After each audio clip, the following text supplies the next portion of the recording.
Welcome back to Gurukulam online classes after a long time with a promise that we will upload a video per week. आज जो हम topic कराने जा रहे हैं वो सीटेट और डीएसएसबी के जो पीआरटी का एग्ज़ाम है उसके दृष्टि से इम्पोर्टेंट होने वाला है।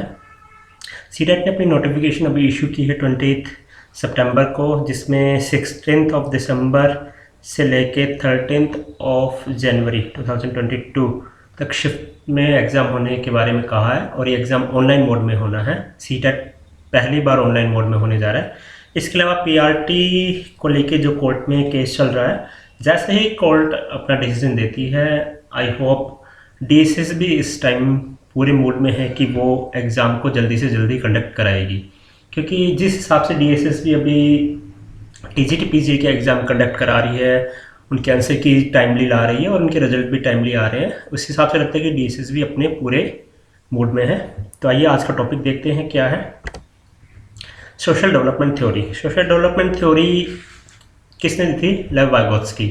क्या क्या टॉपिक कवर होने वाले हैं आज इस वीडियो में? तो इंट्रोडक्शन देखेंगे लेवोत्स्की का, 3 important terms that were given by Vygotsky: MKO, ZPD and scaffolding. Social influence of on cognitive development, संज्ञानात्मक विकास पर जो सामाजिक प्रभाव है वो क्या होता है, कितना पड़ता है, सामाजिक परिवेश का जो प्रभाव होता है वो संज्ञानात्मक विकास पर कितना होता है। वाइगोत्स्की और लैंग्वेज को लेके वाइगोत्स्की ने काफ़ी चीज़ें कही थी, तो वाइगोत्स्की और लैंग्वेज। अगला है वाइगोत्स्की थ्योरी डिफर फ्रॉम पियाजे थ्योरी। वाइगोत्स्की की जो थ्योरी है उसको समझने के लिए हम पियाजे थ्योरी के साथ उसको कंपेयर करेंगे। किसी भी चीज़ को अगर समझना है तो किसी दो चीज़ों के बीच में आप कंपेयर कर लीजिए, उनकी या तो सिमिलरिटीज़ देख लीजिए, उनके बीच में डिफरेंस देख लीजिए, तो अगर एक चीज़ आती है तो दूसरी चीज़ आपको समझने में काफ़ी आसानी हो जाएगी। तो हम वाइगोत्स्की थ्योरी को यहाँ पर पियाजे थ्योरी के साथ मैच करेंगे, देखेंगे उनके बीच में क्या सिमिलरिटीज़ है, क्या डिफरेंसेस है। उसके बाद एजुकेशन एप्लीकेशंस क्या है, इम्प्लीकेशंस क्या हैं सोशल डेवलपमेंट थ्योरीज़ की, और वाइगोत्स्की ने जो भी और भी थ्योरीज थी। उसके बाद कुछ क्वेश्चन देखेंगे जो प्रीवियस सीटेट या डीएसएसबी एग्जाम में आए हुए हैं। So let's start. सबसे पहले इंट्रोडक्शन देते हैं वाइगोत्स्की का। 1896 से 1934 सोवियत साइकोलॉजिस्ट थे ये। Foundation of much research and theory in cognitive development. Cognitive development में काफ़ी इन्होंने थ्योरीज एंड रिसर्च की है, जैसे पियाजे ने की है ऐसे इन्होंने। Vygotsky theory stress on fundamental role of social interaction in the development of cognition. आत्मभूति के विकास में सामाजिक अंतःक्रिया की भूमिका पर जोर देते हैं। मेनली सोशल और कल्चरल एस्पेक्ट पे ज़्यादा जोर देते हैं वाइगोत्स्की, ठीक है। और इसी चीज़ों का उन्होंने प्रभाव दिखाया डिफरेंट टाइप ऑफ लर्निंग्स में, जैसे लैंग्वेज लर्निंग में, या फिर जो भी संज्ञानात्मक विकास होता है, कॉग्निटिव डेवलपमेंट होता है, उसमें सोशल इंटरेक्शन का, कल्चर का क्या प्रभाव पड़ता है। नेक्स्ट है community plays a central role in the process of making meaning. मतलब अर्थ निकालने की प्रक्रिया में समुदाय केंद्रीय भूमिका अदा करता है। कैसे केंद्रीय भूमिका अदा करता है? जिस सोसाइटी में हम रहते हैं वहाँ से बच्चा क्या सीखता है, क्या ग्रहण करता है, उसकी लर्निंग जो होती है वो उस हिसाब से आगे बढ़ती है। तो जो भी चीज़ वो सीखता है उसका क्या मीनिंग निकालता है वो कम्युनिटी पे, सोसाइटी पे बहुत डिपेंड करता है। ये डेवलप्ड सोशो कल्चरल अप्रोच, यानी सामाजिक सांस्कृतिक उपागम, उसने एक अप्रोच बताई वाइगोत्स्की ने टू कॉग्निटिव डेवलपमेंट, संज्ञानात्मक विकास के लिए। Individual development cannot be understood without reference to the social and cultural context within which it is embedded. मतलब जिसमें बच्चा पला है, बड़ा है, उसमें उसका क्या सोशल और क्या कल्चरल विकास हुआ है, क्या सामाजिक और सांस्कृतिक विकास हुआ है, जिस परिवेश में बच्चा पला बड़ा है उसके हिसाब से ही उसकी इंडिविजुअल के कॉग्निटिव डेवलपमेंट को समझा जा सकता है। Higher mental process in the individual have their origin in the social process. मतलब जो भी हायर मेंटल प्रोसेस होती है इंडिविजुअल के अंदर, किसी व्यक्ति के अंदर, उसका ओरिजिन कहाँ पे है? सोशल प्रोसेस में। आप देख रहे हैं कि सोशल उस पर काफ़ी दबाव दिया है, काफ़ी ज़्यादा एम्फेसिस दिया है वाइगोत्स्की ने। Vygotsky theory is one of the foundation of the constructivism. ये देख लेना, कंस्ट्रक्टिविज्म में इसके मतलब फाउंडेशन थ्योरीज जो थी कंस्ट्रक्टिविज्म से रिलेटेड थी वाइगोत्स्की की। नेक्स्ट है थ्री इंपॉर्टेंट टर्म जो जो दी है, एक तो है पहली MKO, more knowledgeable other. MKO मतलब कोई एक ऐसा बच्चा भी हो सकता है, यहाँ पे बड़ा हो सकता है, इवन आपसे छोटा हो सकता है, जो किसी पर्टिकुलर चीज़ को लेके आपसे ज़्यादा जानता है। आपको साइकिल चलानी सीखनी है और किसी छोटे बच्चे को आपसे ज़्यादा साइकिल चलानी आती है, तो यहाँ पे वो छोटा बच्चा जो है, जो नॉलेज रखता है, वो आपसे ज़्यादा रखता है, तो वो MKO होगा। मतलब आपको अगर साइकिल चलानी सीखनी है तो इस संदर्भ में वो MKO होगा। सपोज आपको इंग्लिश सीखना है, इंग्लिश स्पीकिंग सीखना है, आपको कम आती है, आपके टीचर को ज़्यादा आती है, तो इस संदर्भ में MKO आपका टीचर होगा। तो ये जरूरी नहीं कि आपसे बड़े ही हो, आपसे छोटे भी MKO हो सकते हैं। किसी पर्टिकुलर लर्निंग को लेकर, किसी पर्टिकुलर चीज़ को लेकर जो आपको सीखनी है, what you have to learn, उसमें जो चीज़ जिस व्यक्ति को आपसे ज़्यादा आती है वो आपका MKO है। सेकेंड है जोन ऑफ प्रॉक्सिमल डेवलपमेंट, मतलब आपका जोन क्या है, सीखने का संभावित क्षेत्र। एक तो आप खुद अपना काम कर सकते हैं बिना उसके, एक आपकी संभावना लेकिन आप वहां तक पहुंचे नहीं हो, ठीक है, ये MK होता है। एक होता है बियॉन्ड रीच, वहां तक आप मतलब किसी की हेल्प से भी पहुंचना डिफिकल्ट होता है। तीसरा स्कैफोल्डिंग। आइए अलग अलग देखते हैं तीनों टर्म्स के बारे में। पहला है MKO, someone who has a better understanding, मतलब जिसकी आपसे किसी टॉपिक पे या किसी सब्जेक्ट के बारे में अंडरस्टैंडिंग ज़्यादा बेहतर है। Higher ability level than the learner, मतलब आगे जो भी लर्नर है उससे उसका एबिलिटी लेवल हायर है with respect to particular task, process और कॉन्सेप्ट। जो भी वो लर्नर सीखना चाह रहा है, जो भी टास्क, प्रोसेस या कॉन्सेप्ट सीखना चाह रहा है, उससे हायर एबिलिटी लेवल है किसका, MKO का। K2 MKO is that they must have more knowledge about the topic being learned than the learner does, मतलब जो भी लर्नर सीखना चाह रहा है उससे ज़्यादा नॉलेज उनके पास है। MKO is normally thought of being a teacher, coach, older adult, but MKO could also be peer, मतलब आपका सहपाठी भी हो सकता है, यंगर पर्सन हो सकता है, आपसे ज़्यादा जवान, आपसे ज़्यादा यंग पर्सन भी हो सकते हैं, इवन कंप्यूटर्स भी MKO हो सकते हैं, जिसको वो चीज़ आपसे ज़्यादा पता है। आप वीडियो देख रहे हो, आपको वो चीज़ नहीं आती, वीडियो में वो चीज़ आपको पूरी समझाई गई है, तो यहाँ पे वीडियो आपके लिए MKO का काम करेगी। मतलब कोई भी ऐसा पर्सन या कहीं कंप्यूटर या टीचिंग एड्स जो वो चीज़ लर्न करने में आपकी हेल्प करे जो आपको नहीं आती है, ठीक है। नेक्स्ट है जोन ऑफ पैरोक्सिमल डेवलपमेंट, मतलब सीखने का संभावित क्षेत्र। इसको हम फिगर से भी समझेंगे, पहले एक बार मैं बता देता हूँ क्या है। Concept of MKO is integrally related to the second important principle ZPD, मतलब जो MKO है वो किससे रिलेटेड है, ZPD से। Difference between what a child can achieve independently and what a child can achieve with the guidance from a skilled partner, मतलब एक तो इंडिपेंडेंटली बच्चा क्या सीख सकता है, क्या कर सकता है। सपोज ये एरिया है जहाँ बच्चा अपना काम खुद कर सकता है, इंडिपेंडेंटली कुछ भी काम हो सकते हैं उसमें, जो बेसिक काम बच्चा खुद कर सकता है बिना किसी हेल्प के। और ये एरिया है जहाँ वो किसी की हेल्प से काम कर सकता है पर किसी की हेल्प की जरूरत है। वो हेल्प कौन करेगा यहाँ पे, MKO, मोर नॉलेजेबल अदर। कौन हेल्प करेगा, MKO। तो जो ये जोन है ये उसका ZPD है, जोन ऑफ पैरोक्सिमल डेवलपमेंट है, सीखने का संभावित या समीपस्थ क्षेत्र। Vygotsky sees ZPD as area where the most sensitive instruction या गाइडेंस शुड बी गिवन, मतलब ऐसा एरिया जहाँ पे सबसे ज़्यादा संवेदनशील सूचनाएं दी जाती हैं, सबसे ज़्यादा संवेदनशील इंस्ट्रक्शन दी जाती है, अनुदेशन दिए जाते हैं बच्चों को। Vygotsky also view interaction with peers as an effective way of developing skill and strategies, मतलब अपने पीयर्स के साथ भी वो इंटरेक्शन करेगा और कुछ नई चीज़ें सीखेगा, जो उसका किस जोन में, जोन ऑफ पैरोक्सिमल डेवलपमेंट में।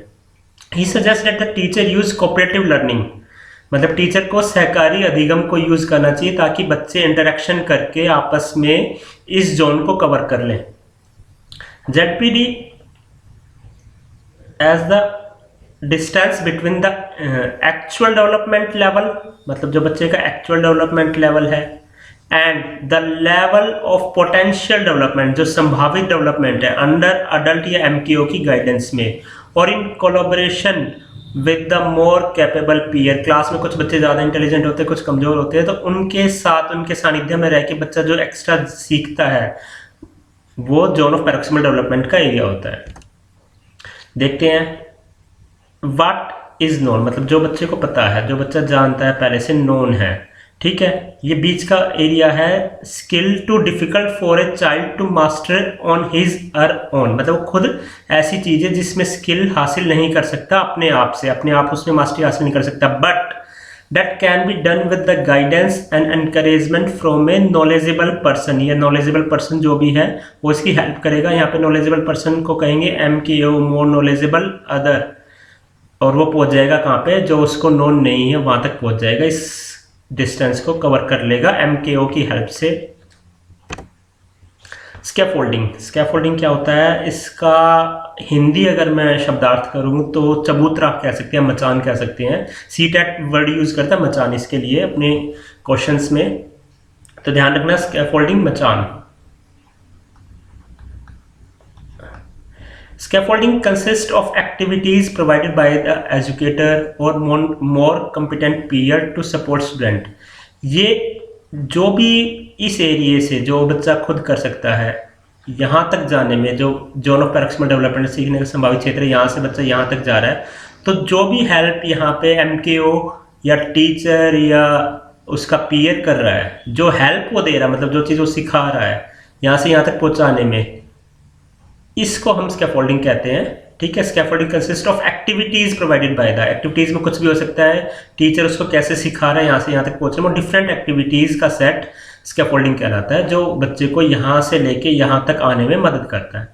Support is withdrawn as it's become unnecessary, जब ये सपोर्ट अननेसेसरी हो जाता है, मतलब यहाँ से यहाँ तक का जो सहारा लगाता है टीचर या MKO यहाँ तक पहुँचने में, सारा का मतलब डिफरेंट टाइप की जो भी एक्टिविटीज, जो भी हेल्प करेगा टीचर, उसको टीचिंग करेगा और कुछ करेगा यहाँ से यहाँ तक पहुँचाने में, जब बच्चा ये सीख जाता है तो वो स्कैफोल्डिंग हटा दी जाती है, एक तरह से वो मचान, जो बच्चा एक जगह से दूसरी जगह पहुँचता है, मतलब जो यहाँ की लर्निंग है और ये लर्न करना चाहता है, जो बीच में सपोर्ट दिया जाएगा, जो मचान बनाई जाएगी यहाँ से यहाँ तक पहुँचने में, जो डिस्टेंस कवर करेगा बच्चा, वो स्कैफोल्डिंग कहलाई जाएगी।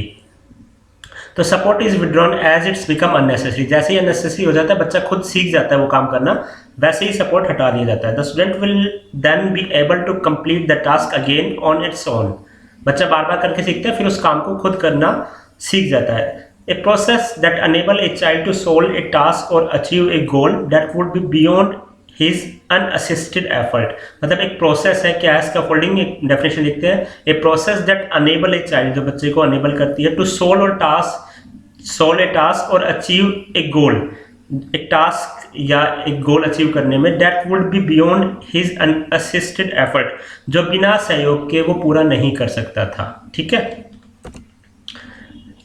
समझ लेते हैं एक बार दोबारा से स्कैफोल्डिंग ZPD को, और MKO भी इसी में आ जाएगा। What I can learn on my own, जो मैं खुद कर सकता हूँ, ये एरिया है। What I can learn with the help ZPD, help किसकी लेगा वो, MKO की हेल्प लेगा। ये उसका जोन ऑफ पैरोक्सिमल डेवलपमेंट है, मतलब यहाँ पे वो पहुँच सकता है, लेकिन उसको किसी ना किसी के असिस्टेंस की, किसी की सहायता की ज़रूरत पड़ेगी, उससे बच्चा यहाँ से यहाँ तक पहुँच सकता है। और ये है बियॉन्ड माई रीच, मतलब ये वो हेल्प से भी नहीं पहुंच सकता इस एरिया में, ठीक है। या तो अभी उसकी एज नहीं हुई है, उसका मेंटल लेवल अब इतना नहीं हुआ है कि हेल्प के बावजूद भी वो इस एरिया तक पहुंच सके। ये यहाँ से यहाँ तक पहुंचने में जो चीज़ मदद करती है उसको स्कैफोल्डिंग कहते हैं, और जो बंदा या जो पर्सन मदद करता है उसको MKO कहते हैं। यहाँ पे टेक्नोलॉजी भी हो सकती है, टूल्स भी हो सकती हैं, डिफरेंट टीचिंग एड्स भी हो सकती है, डिफरेंट टीचिंग मेथड्स हो सकते हैं, जो बच्चे को यहाँ से यहाँ तक पहुँचाने में मदद करे, उनको स्कैफोल्डिंग्स कहेंगे। नेक्स्ट है social influence on cognitive development, संज्ञानात्मक विकास पर सामाजिक प्रभाव क्या पड़ते हैं। लाइक पियाजे, Vygotsky believe that children are curious and actively involve in their own learning and development of new understanding या स्कीमा का नाम दिया है पियाजे ने इस चीज को, जो न्यू अंडरस्टैंडिंग बच्चा करता है। However, Vygotsky placed more emphasis on social contribution, लेकिन पियाजे ने इसको ज़्यादा वो नहीं दिया, जबकि वाइगोत्स्की ने सोशल कंट्रीब्यूशन को, सोशल एंड कल्चरल कंट्रीब्यूशन को इस पे काफ़ी जोर दिया था, इसके कंट्रीब्यूशन में, सामाजिक योगदान के महत्व पे। To the process of development where पियाजे एम्फेसिस सेल्फ इनिशिएटेड थ्योरी, आत्म अनुभूति को पियाजे ने ज़्यादा महत्व दिया, जबकि वाइगोत्स्की ने सोशल कंट्रीब्यूशन को ज़्यादा जोर दिया, ज़्यादा महत्व दिया। According to Vygotsky, much important learning by the child occurs through social interaction with a skilful tutor. Vygotsky क्या कहता है? Much important learning by the child occur through social interaction, जैसे बच्चा सामाजिक अंतःक्रिया करता है, किसके साथ? स्किलफुल ट्यूटर के साथ या एमकेओ के साथ, जिसको उस चीज़ की ज़्यादा नॉलेज है, उसके साथ जैसे ही बच्चा सामाजिक अंतःक्रिया करता है वैसे ही बच्चा लर्निंग की तरफ बढ़ जाता है। ठीक है। Vygotsky refer to this as a cooperative और कोलैबोरेटिव लर्निंग या डायलॉग, जैसे बच्चा आपस में इंटरेक्शन करता है वो कोऑपरेटिव या कोलैबोरेटिव डायलॉग कर रहा होता है, वो लर्न कर रहा होता है। Social interaction play a fundamental role in the process of cognitive development.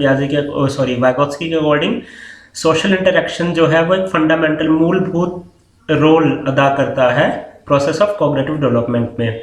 In contrast to Jean पियाजे understanding of child development in which development precede learning. पियाजे ने क्या कहा था कि पहले बच्चे का डेवलपमेंट होगा, उसके बाद उसकी लर्निंग होगी। पियाजे इसको स्टेज का नाम देता है, अलग अलग स्टेज बताई थी पियाजे ने, कंक्रीट और ये, वो मैंने पियाजे वाली वीडियो में बना रखी है, आप वो देख लीजिएगा।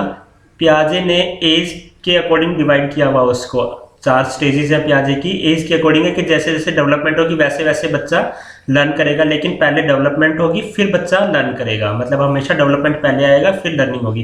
लेकिन वाइगोत्स्की क्या कहता है कि सोशल लर्निंग प्रीसीड डेवलपमेंट, मतलब डेवलपमेंट से पहले सोशल लर्निंग होगी, बच्चे की पहले सोशल इंटरेक्शन होगी, उसका सामाजिक दायरा बढ़ेगा, फिर उसका विकास होगा।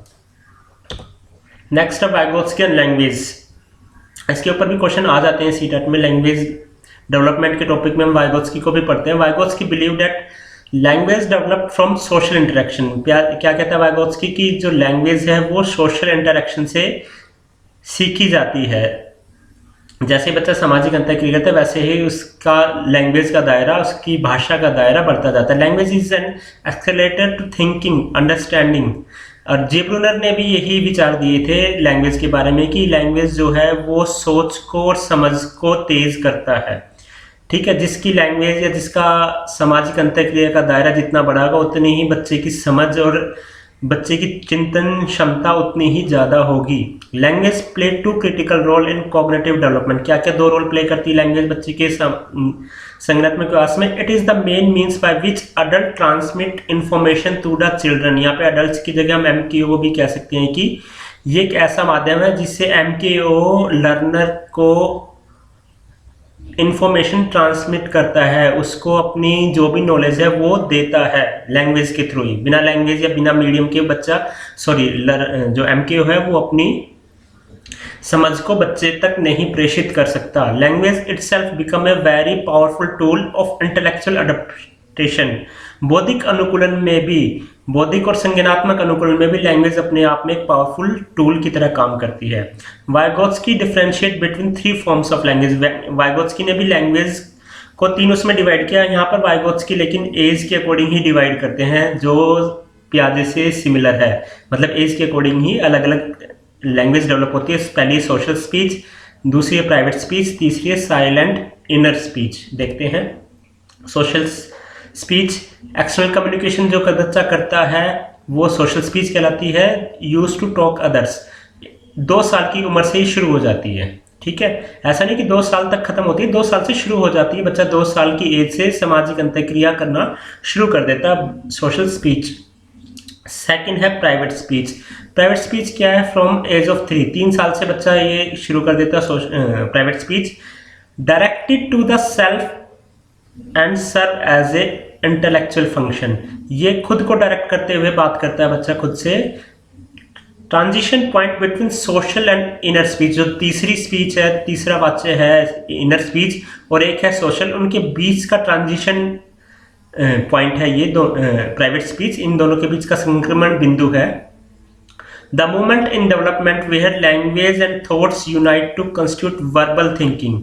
ये वो मोमेंट है जब in the development where language and thoughts, जहां भाषा और विचार आपस में यूनाइट हो जाते हैं टू कंस्टिट्यूट वर्बल थिंकिंग, मौखिक चिंतन के लिए। जैसे ही लैंग्वेज, बच्चे की जो लैंग्वेज है प्लस उसकी जो थॉट प्रोसेस है वो दोनों मिल जाते हैं, मतलब उसके अकॉर्डिंग ही बच्चा बात करना शुरू करता है, तो वो प्राइवेट स्पीच बन जाती है।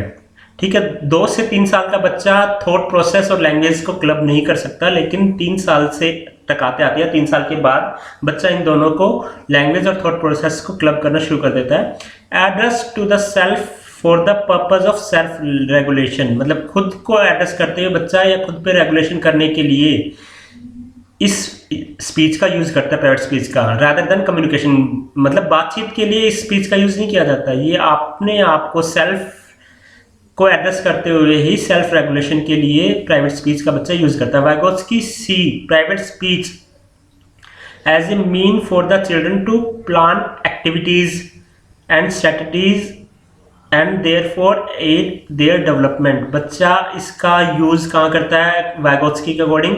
To plan the activities, different activities को प्लान करने के लिए, डिफरेंट क्रियाओं को प्लान करने के लिए या व्यू रचनाओं को प्लान करने के लिए, and thereafter aid their development, उनके विकास में मदद करने के लिए। Vygotsky believed that the children who engage in the large amount of private speech are more socially competent than the children who do not use it extensively। मतलब Vygotsky क्या कहता है कि जो बच्चे ज़्यादा प्राइवेट स्पीच का यूज़ करते हैं वो मोर सोशल कम्पिटेंट होते हैं, ज़्यादा सामाजिक कम्पिटेंट होते हैं वो बच्चे, उनकी बजाय जो कम प्राइवेट स्पीच का यूज करते हैं। Vygotsky propose that the private speech is a product of an individual social environment. ये तो बात स्पष्ट है कि ये किसका प्रोडक्ट है? उसके सामाजिक पर्यावरण का प्रोडक्ट है प्राइवेट स्पीच। बच्चा समाज से जो सीखता है उसके अकॉर्डिंग उसका प्राइवेट स्पीच का दायरा बढ़ता है। Children raised in the environment characterised by the low verbal and social exchange. एक बच्चा जो इसका परिवेश ऐसा है जहाँ पे बहुत कम लो वर्बल एंड सोशल एक्सचेंज होता है। एक बच्चा घर में रह रहा है, कोई पीयर नहीं है, मदर फादर दोनों जॉब पे चले जाते हैं, ग्रैंड मदर ग्रैंड फादर कोई नहीं है, बच्चा घर में मैक्सिमम टाइम अकेला रहता है, ऑनलाइन क्लास उसकी होनी, सपोज कोरोना का टाइम चल रहा है, तो उसका सोशल और वर्बल एक्सचेंज बहुत कम होगा और इससे उसका जो प्राइवेट स्पीच का डेवलपमेंट है वो भी डिले होगा, वो लेट हो जाएगा। 3 साल की जगह हो सकता है 5 साल में शुरू करे। Vygotsky proposed that the private speech diminish and disappear with the age, not with the age। Age के साथ साथ ये कम होता चला जाता है प्राइवेट स्पीच, और क्या आ जाता है नेक्स्ट स्टेज इनर स्पीच। क्यों कम हो जाता है? Because it becomes socialised as Piaget suggests, but rather than it goes underground to constitute inner speech और verbal thoughts। Piaget ने कहा था कि बच्चा सामाजिक हो जाता है इसलिए कम हो जाता है, लेकिन Vygotsky कहता है ऐसा नहीं है, वो इसलिए कम हो जाता है कि वो अंडरग्राउंड हो जाता है किस चीज़ के लिए? टू कंस्टिट्यूट इनर स्पीच के लिए या वर्बल थॉट्स के लिए। नेक्स्ट है silent inner speech, third stage. Finally private speech goes underground. ठीक है, ऐसे ही प्राइवेट स्पीच अंडरग्राउंड चली जाती है, बैकग्राउंड में चली जाती है, and it's transformed into the silent inner speech. This is due to the change in the ontogenic development whereby children are able to internalize language through inner speech in order to self-regulate their behavior। ये क्या कह रहा है कि this is to the change in ontogenic development होता है बच्चे का संपूर्ण विकास। ठीक है, ये इस कारण होता है whereby children are able to internalise language. बच्चा लैंग्वेज को आत्मसात कर लेता है इस उम्र तक आते आते। उम्र क्या है? 7 साल तक बच्चा आते आते भाषा को आत्मसात कर लेता है। इंटरनलाइज मतलब आत्मसात कर लेता है through inner speech in order to self regulate, खुद को रेगुलेट करने के लिए और खुद के बिहेवियर को रेगुलेट करने के लिए from the age of 7। Inner speech जो है वो कोवर्ट है, हिडन है, जबकि प्राइवेट स्पीच जो है वो ओवर्ट है, वो दिखी जा सकती है, लेकिन जो हिडन है ये इनर स्पीच ये दिखी नहीं जा सकती। बच्चा अंदर ही अंदर सोचता रहता है, थिंकिंग से रिलेटेड है। अब दोनों का डिफरेंस देख लेते हैं, वाइगोत्स्की थ्योरी का और पियाजे की थ्योरी का। Vygotsky place more emphasis on cultural affecting cognitive development. Vygotsky ने कल्चरल को मतलब सांस्कृतिक परिवेश को ज़्यादा जोर दिया है डेवलपमेंट, कॉग्निटिव डेवलपमेंट के लिए, लैंग्वेज डेवलपमेंट के लिए भी। दिस कॉन्ट्रडिक्ट पियाजे व्यू ऑफ यूनिवर्सल स्टेज। पियाजे ने यूनिवर्सल स्टेज दी थी, 4 स्टेज दी थी, एंड कंटेंट ऑफ डेवलपमेंट। ठीक है, Vygotsky does not refer to stage in the way of पियाजे डज। जैसे पियाजे ने जो स्टेज बताई थी ऐसे ही Vygotsky स्टेज नहीं बताता, जबकि कॉग्निटिव डेवलपमेंट के लिए कल्चरल को जिम्मेदारी है, उसका महत्व बताता है, और कल्चरल के अकॉर्डिंग बच्चे का संज्ञानात्मक विकास होता है। Hence Vygotsky assume cognitive development varies across culture, कि कॉग्निटिव डेवलपमेंट डिफरेंट कल्चर में अलग अलग हो सकता है, डिफरेंट संस्कृतियों में अलग अलग हो सकता है, क्योंकि इस संस्कृति से ही उसका कॉग्निटिव डेवलपमेंट जुड़ा हुआ है। जबकि पियाजे कहता है कि कॉग्निटिव डेवलपमेंट जो है वो यूनिवर्सल है, वो सार्वभौमिक है, डिफरेंट कल्चर में भी। दूसरा, Vygotsky place more emphasis on social factor, सामाजिक फैक्टर्स को ज़्यादा जोर दिया है वाइगोत्स्की ने कंट्रीब्यूटिंग टू कॉग्निटिव डेवलपमेंट। पहला है कल्चर, दूसरा है social factors. Vygotsky stage cognitive development stems from social interaction, सामाजिक अंतःक्रिया से, with from guided learning with ZPD. In contrast, Piaget maintains that the cognitive development stems largely from independent exploration in which children construct knowledge of their own. जबकि पियाजे कहता है उसकी inner वो होती है, स्कीमाज होती हैं, उससे बच्चा अपनी लर्निंग करता है, अपना कॉग्निटिव डेवलपमेंट करता है। जबकि वाइगोत्स्की अकॉर्डिंग सोशल इंटरेक्शन वो चीज़ है जिससे बच्चा ZPD की तरफ बढ़ता है, अपने जोन ऑफ पैरोक्सिमल डेवलपमेंट की तरफ बढ़ता है, अपने विकास की तरफ बढ़ता है। नेक्स्ट है third point, Vygotsky place more and different emphasis on the role of language in cognitive development. Vygotsky ने ज़्यादा जोर दिया किस पे? लैंग्वेज के रोल पे कॉग्निटिव डेवलपमेंट। अकॉर्डिंग टू पियाजे, language depends on thoughts for its development. पियाजे ने के अकॉर्डिंग क्या है कि लैंग्वेज किस पे डिपेंड करती है? थॉट्स पे। ठीक है, मतलब पियाजे क्या कह रहा है, पहले थॉट्स आते हैं, पहले विचार आते हैं, अंडरस्टैंडिंग आती है, उसके बाद लैंग्वेज आती है। जबकि वाइगोत्स्की का कहना इसका उल्टा है। वाइगोत्स्की कहता है thoughts and language are internally separate system from the beginning of the life. Starting में दोनों अलग अलग चीज़ें हैं। थॉट्स एंड लैंग्वेज मैंने बताया 2 से 3 साल की एज में थॉट और वो लैंग्वेज को क्लब नहीं कर पाता, दोनों अलग अलग चलते हैं। Merging at around 3 year of age, 3 year की एज तक आते आते बच्चा इन दोनों को मतलब जोड़ लेता, क्लब कर लेता, उसके बाद वो बन जाती प्राइवेट स्पीच। ठीक है, for Vygotsky cognitive development result from A internalisation of language. Language के आत्मसातीकरण, मतलब भाषा के आत्मसातीकरण से ही कॉग्निटिव डेवलपमेंट जुड़ा हुआ है। फोर्थ है, according to the Vygotsky social learning tends to precede development. Vygotsky के अकॉर्डिंग जो सोशल लर्निंग है वो पहले आती है, बाद में विकास आता है। अनलाइक पियाजे notion that children development must necessarily precede learning. पियाजे क्या कह रहा है कि चाइल्ड का जो डेवलपमेंट है वो पहले होगा, बाद में लर्निंग होगी। जबकि वाइगोत्स्की कहता है कि सोशल लर्निंग पहले होगी, बाद में डेवलपमेंट होगा। Social learning preceded development. Education applications क्या है? वाइगोत्स्की की एप्लीकेशंस क्या है? Vygotsky believed that the role of education to provide children with experience which are in their ZPD, thereby encouraging and advancing their individual learning. Vygotsky कहता है कि education का role बच्चे को उसके जोन ऑफ पैरोक्सिमल डेवलपमेंट का area जो है वो कवर कराने में है। Vygotsky views interaction with the peers with an effective way to developing skill and strategies. यहाँ पे कहता है कि अपने पीयर्स के साथ जिनको उससे नॉलेज ज़्यादा है उसके साथ बच्चा जैसे जैसे इंटरेक्शन करेगा वैसे वैसे वो अपनी लर्निंग को बढ़ाएगा। ठीक है, within the zone of proximal development. Scaffolding is the key feature of effective teaching. Scaffolding एक की फीचर है अफेक्टिव लर्निंग में। स्कैफोल्डिंग मचान, मतलब जो भी असिस्टेंस टीचर या फिर मोर नॉलेजेबल अदर बच्चे को देगा वो सारे स्कैफोल्डिंग आती है। की फीचर है इफेक्टिव टीचिंग में, मतलब एक क्लासरूम टीचिंग में स्कैफोल्डिंग जो है वो can include A modelling of a skill. बच्चे को कोई स्किल डेवलप करानी हो, प्रोवाइडिंग हिंट्स, बच्चे को कोई हिंट देना, क्लूज देना, एंड अडेप्टिंग मटेरियल देना या एक्टिविटी कराना, ये सारी चीज़ें एक्टिविटीज़ में स्कैफोल्डिंग में आती है। इससे जो टीचर है वो इफेक्टिव टीचिंग कर सकता है स्कैफोल्डिंग की हेल्प से। एक contemporary application of Vygotsky theories is reciprocal teaching. एक रेसिप्रोकल टीचिंग आजकल के परिवेश में देखा जाए तो वाइगोत्स्की के इससे ही प्रेरित है। Use to improve student ability to learn from the text, जिसमें टेक्स्ट की सहायता से लर्निंग होती है। एक अलग वीडियो में मैंने बता रखा है रेसिप्रोकल टीचिंग के बारे में, मैं लिंक दे दूंगा। It is a reading technique to promote student reading comprehension. Comprehension को समझने में मदद करती है रेसिप्रोकल टीचिंग।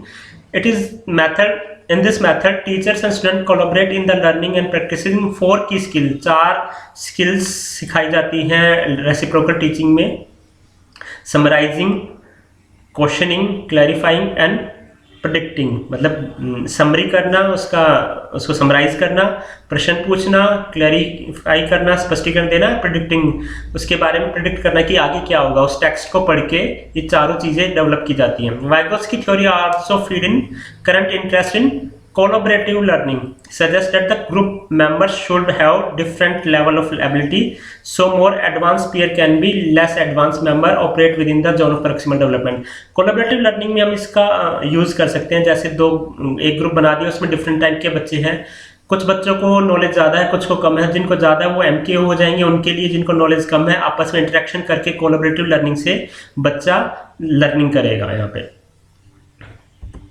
अच्छा, एक चीज़ और, कोलैबोरेटिव लर्निंग में कितने मेंबर हो सकते हैं? क्वेश्चन आपके लिए, आप बताइएगा। DSSB ने अभी PGT एग्जाम में एक क्वेश्चन पूछा था, कोलैबोरेटिव लर्निंग में कितने मेंबर हो सकते हैं? फिक्स मेंबर हैं या ऊपर नीचे हो सकते हैं? आप इसको ढूंढिएगा, बताइएगा, मैं क्लियर करूंगा नेक्स्ट वीडियो में।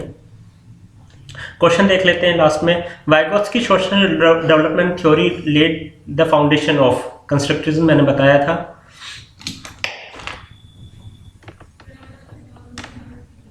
नेक्स्ट है which is not an example of scaffolding. इसमें से यहाँ देखना, सीटेट वाले मचान वर्ड यूज करें, मचान का कौन सा उदाहरण नहीं है। Giving assignment with which student can not do their own but can do with some help. ऐसा असाइनमेंट देना जो बच्चा खुद ना करके किसी की मदद से कर सके। एडमिनिस्ट्रेटिंग स्टैंडर्डाइज्ड IQ टेस्ट, बच्चों को मानकृत IQ परीक्षण देना। Otherwise gifted student being taught about the correct way of taking notes, मतलब जो बच्चे वैसे गिफ्टेड हैं उनको नोट्स करेक्ट वे बताना, नोट्स लिखने का। तो तीनों ही यहाँ पे स्कैफोल्डिंग के उदाहरण है। तीनों में ही बच्चों को असिस्ट किया जा रहा है कुछ लर्न करने के लिए, उनको एक मचान बना के दी जा रही है, मतलब उनको हेल्प की जा रही है वो इस लेवल से इस लेवल पे पहुंच जाए। नेक्स्ट है an example of Vygotsky zone of proximal development would be. Vygotsky के ZPD का क्या उदाहरण हो सकता है? A teachers tell a gifted student how to take good class notes so that the student can be do even better, ये भी है। less competent children develop with the help of their more gifted peer, ये बच्चे मतलब जो कम competent है वो अपने more gifted peers के साथ लर्न कर रहे हैं, ये भी है। such homework is given with the student cannot complete of his own but can do with the help of other, मतलब ऐसा होमवर्क देना जो बच्चा खुद ना करके किसी भी की हेल्प लेके करे, ये भी है। तो तीनों एग्जांपल हैं बच्चे के जोन ऑफ पैरोक्सिमल डेवलपमेंट के। तो आंसर हो गए यहाँ पे all of above. Which is not a knowledge type propose by the पियाजे। पियाजे ने निम्नलिखित में से कौन सी टाइप प्रपोज नहीं की थी? ठीक है, पहली है फिजिकल, लॉजिकल मैथमेटिक, सोशल और लिंग्विस्टिक, मतलब भौतिक, तार्किक, गणित, सामाजिक और भाषाविद। तो फिजिकल भी की है, लॉजिकल मैथमेटिक भी किया है। इन दोनों में से आप बताइए क्या होगा आंसर। इन दोनों में से है, ये मैं आप पे छोड़ देता हूँ। ठीक है, इस वीडियो में इतना ही। Thank you.